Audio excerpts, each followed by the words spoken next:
New at 10 is a day when you might expect to see some sad faces, but at the birthplace of the king of rock and roll, that just wasn't the case. WTVA's Ethan Foster was there to cover a fan appreciation event held on a special day for Elvis fans everywhere. Well, it's 1 for the money and 2 for the show. 3, get it ready now, go cat go. This Tuesday, August 16th, 2022 will mark 45 years since Elvis Presley passed. But in that time, his legacy has continued to grow.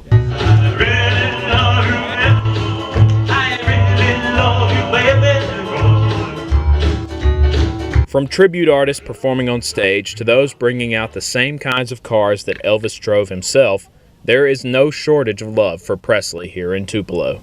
Today is one of the best things ever happened to Tupelo. There's people here from everywhere.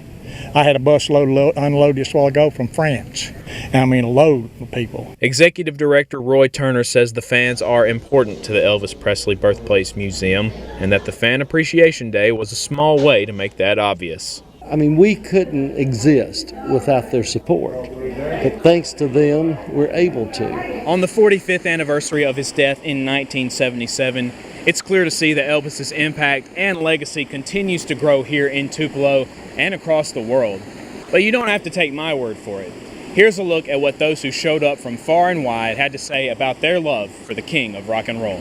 Ah oui, c'est ça. Lui, il se déplaçait pas. T'étais obligé d'aller le voir. He says that, it shows that even if he wasn't traveling and he couldn't go, and he didn't do any worldwide concerts, his impact today, even after his death, it's just giant because people come from all over the world to come see him. So it's a pretty cool phenomenon. I've been a big Elvis fan my whole life, and this is my first time to Tupelo, so to be able to experience this with my fans and friends, and it's just awesome. What's it like to see everybody coming together to remember Elvis and to keep his legacy alive? It's truly incredible. It really, really is. 45 years later, and it's still going pretty strong. And I don't know when it's going to stop, but it doesn't matter. It's just beautiful. It really is. Are you going to try to come back? So we have 3 boys. We didn't bring them this time. Oh my God.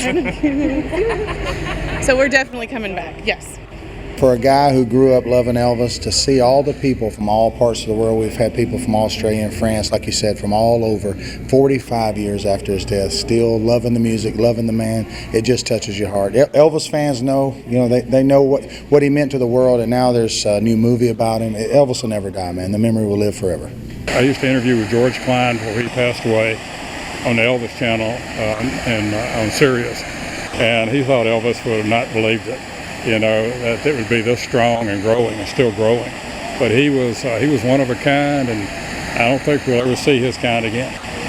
In Tupelo, Ethan Foster for WTVA 9 News.